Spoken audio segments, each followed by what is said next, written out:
So Bono and I are hanging out last I can't night. take this. This is agonizing. Did you give him some advice? You tell him his songs are a little whiny and pretentious. You know what I said to Bono last night? Yeah. I like to call him B. And You like to call him B. This is you're doing this to torture me because you know I'm a huge U2 fan. You know I would. No, you're not a huge U2 fan. You're not. Yes, I am. I've been a huge U2 fan for you decades. You are obsessed. I said, B, first of all, we're in the basement of a theater. It's at night. You don't need the sunglasses. It's me. Was he really wearing them? He was wearing them in the basement. He was wearing them in the basement. Night. Well, they were very light blue. Yeah. Well, the world must look really. I wanted to say, can I try those on because everything must look really cool through those. But I did talk to him about that, and he said, out of all the fans in the world, they don't like you, Stu. Really? Yeah. I've never. How would they even be aware that I? He has his ways. I'm sitting in the audience, and I'm just loving it. And I get a text message that says, "I can't even take this. I can't even take the story. Is agonizing. I know. It gets much worse. It's the Albert Pujols syndrome. Yes, it is. Where the guy has no clue who Albert Pujols is. Here's the greatest baseball player on the planet. He doesn't even know his name. He doesn't. He couldn't tell you what team he's on. He couldn't tell you what he does. May I just say, he's the one who gets the autograph. Yeah, may I just say the reason why I don't tell you this? I mean, when I met R.J. Pastrito, I was like, R.J. Pastrito, I love you, man. And you guys were like, who the hell is that? And I'm like, exactly. The roots of modern liberalism and Woodrow Wilson. This is the greatest man to ever walk the earth. So please. So anyway, I get this text message and it says, Bono after the show, and I'm like, I just had it to my wife, and in the middle, I think it might have been a really tender moment, like, Spider-Man is dead, and you hear my wife go, she just thought our show is, our life is a show. Our life is just like some weird movie where we're like, no, really, it's us, really. And so I passed it over to my friend, and he went, "You've got to be kidding me!" And I, of course, just said, "That's the way I roll." Julie Taymor comes up, and she was the one who did The Lion King, and she's now done this. Brilliant. The producer is there. Brilliant. The guy who did the set is there. Brilliant. All of them just brilliant. And the guy standing with me, he's facing me, and he's like, "Behind you." And so I kind of start to turn, and there's Bono, and he's just kind of like hanging out, just listening to what we were talking about. And I said, "Hey." Hey, you're wearing glasses. And as usual. Yeah, and he says, he said, "Hey, good to see you. Good to meet you, blah, blah, blah." And I'm thinking, yeah, you don't even have any idea who I am.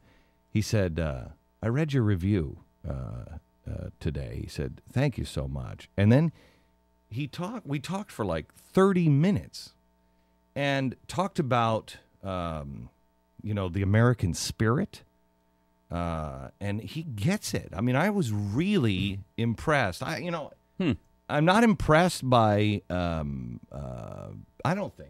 impressed by people very often, especially, I don't know much about Bono. I said to him, I said, "Look, the streets do have names, okay? I don't know where you live. I don't know what it's Every like in your... I've ever been on his name. I don't know what it's like in your precious Scotland, but..." This is agonizing. You know exactly where he's from. You're doing it to torture me. And so, but I said, the song, I think it's "Rise Again." I said it is the song for today. It is the song. It's the point I've been trying to make, that you have a choice to make, and you can be the hero. You can do it. You just have to pick yourself up. Yeah, he's there would be tons that we would disagree with him politically. Oh, I know. The fourth E in E4, entrepreneurship, That guy understands. He understands it. The guy. He also he's brilliant. seems to understand empowerment. Yeah, I think he does He that also too. understands empowerment. Well, and he seems to understand charity. I mean, he's No. out there. Yes, he does ask governments to give, and he does encourage them. But he gives a lot of his own time. He does too. And energy, and I don't know if he's giving money. It's really but interesting. He said when he first said about the deal, he said, "Look, some of us don't need to have good reviews." Then I was thinking to myself, I think I said in that review that I wasn't a fan of Bono or U2. That was an uncomfortable moment. And he said, some of us don't need to have good reviews.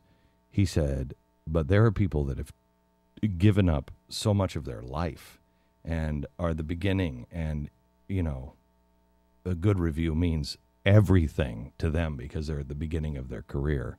And he said, I can't tell you how much that meant. He said, we're getting hammered right now.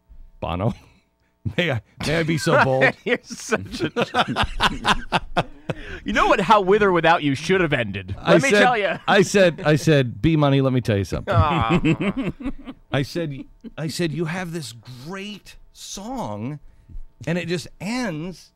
And quite honestly, the audience needs that release to be able to sing it again. You've got to have the big finish of that song. You got to bring it back. It's called a reprise. Oh, you're teaching him. Oh, I understand how it works now. Yes. So, and did it sink in? Actually, you know what he said? You know what he thick said? head? He put his hand on my shoulder, and he pointed to everybody, and he went, he has to come back Friday. And I said, I will be back Friday. Why? And he said, you have to come next Friday. That's exactly how we're ending it. Not an Insider Extreme member yet? What are you waiting for? Sign up today at glenbeck.com/extreme.